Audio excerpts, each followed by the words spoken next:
அவர்கள் எந்த பொம்மையோடு தந்தை விளையாடினாரோ அதோடு மகனும் விளையாடட்டும் என்றார்கள். ஆனால் பிரபு, நீங்கள் மன்னனான பிறகு எனக்கு கொடுத்த வாக்கை மறந்துவிட்டீர்களே. என்ன வாக்கு சீதா? நினைவில்லையா? என்னை மணக்கும் பொழுது கொடுத்த வாக்கு.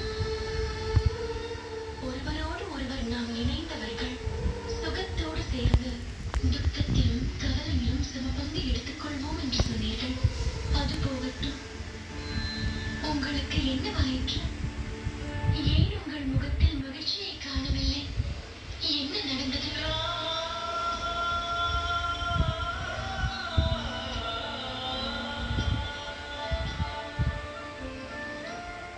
என்னவென்று சொல்வேன் சீதா?